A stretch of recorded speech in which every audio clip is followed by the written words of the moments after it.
other day, I happened upon a science news headline that I found quite interesting. We're evolving too slowly for the world we've built, according to science. Published November 19th for New Atlas.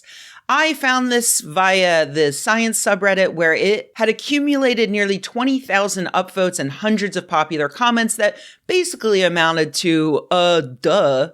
For instance, the top reply as of this recording is, just look at the concept of a gym. Our bodies evolved to get exercise, which we naturally got through hunting, gathering activities. But now that we've optimized that out of our daily lives, we have places filled with weights that we can move for the sake of moving them just to get the stimulus. So true. Obviously, this whole gym phenomenon wouldn't be so much of a problem if our bodies would just hurry up and evolve to, have the ability to build and maintain muscle and bone density just by sitting in front of a computer all day. Hi, it's me, a person who definitely loves science and understands evolution. Okay, so the New Atlas piece is based on this paper, Homo sapiens, Industrialization, and the Environmental Mismatch Hypothesis, published in early November in Biological Reviews and available to all open access. Now, this is not a study per se. It is actually the researchers in question building a hypothesis and proposing possible ways to test it.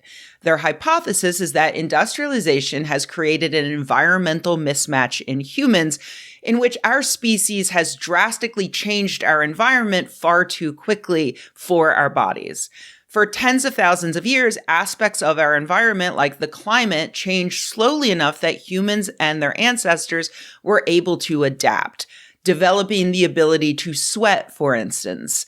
But over the past few hundred years, we have changed the air we breathe, how we spend our days, how we interact with our community, how much artificial light we experience, and on and on and on. A species can't adapt within a handful of generations. And so, they argue, industrialization has severely damaged our evolutionary fitness. They specifically point out 5 aspects of this. Decreased fertility thanks to things like pesticides, impaired immunity thanks to things like air pollution, impaired cognitive function thanks to air pollution again, impaired physical fitness thanks to a more sedentary lifestyle, and an increase in stress, which they argue with data like this decade-long Japanese study that showed significant stress differences after just 15 minutes in industrialized versus natural environments. I see why people had a knee-jerk acceptance of their proposed hypothesis. After all, we fucking hate our lives, right? Everything is stressful, and wouldn't you rather just wander off to live in the woods?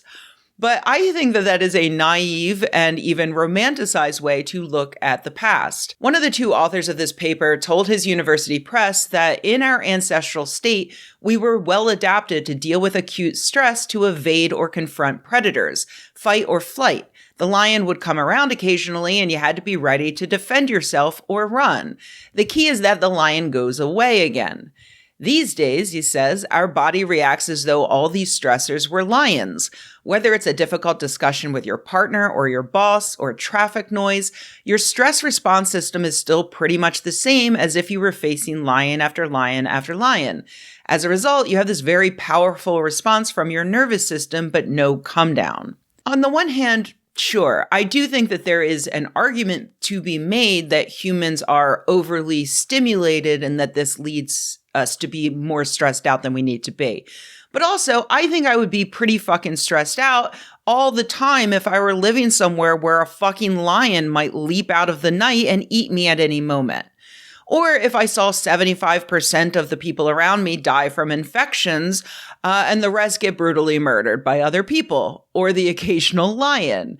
I feel like that would be stressful. I'm not saying that their lives, our ancestors' lives, were without any joy or relaxation.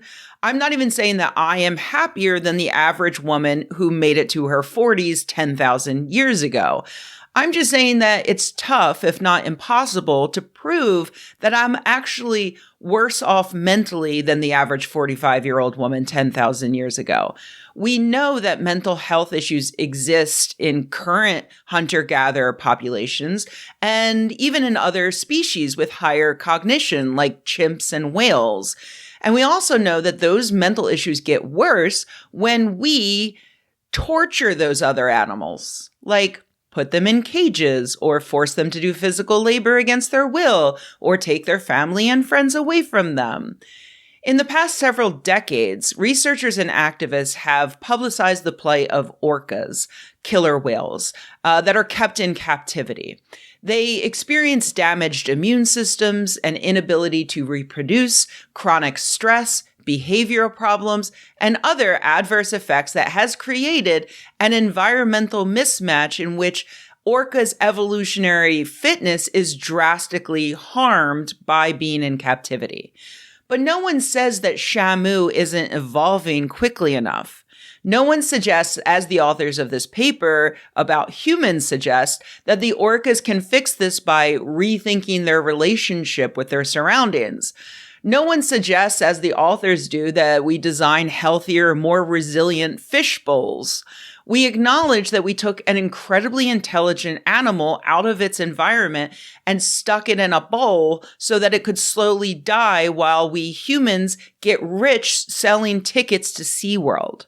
The problem isn't the speed of the whale's evolution or how the whale thinks about its captivity or whether we're exploiting it in the nicest way possible. The problem is the exploitation. The problem is humans. Humans survive for this long in large part because we evolved to be intelligent and social.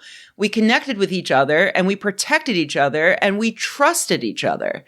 A minority of humans had the wrong balance of intelligence and pro-social tendencies, and they manipulated their friends and family and community members in order to get themselves ahead. They then kept taking more and more, and they helped their offspring take more and more, and they set up the rules and the entire system that purposely exploits the very trait that made humans successful in order to instead make the majority of humans miserable so that they can get richer. It's not an accident. It's not a natural byproduct of living in a modern society. We can have modern society. We can have the benefits that we got from industrialization. We can have cities, medicine, public transit, delicious food. And we can do that without 60-hour work weeks, abject poverty, homelessness out of control. So we can wait 10,000 years to evolve an immunity to capitalism, or we can start taxing billionaires. Whichever.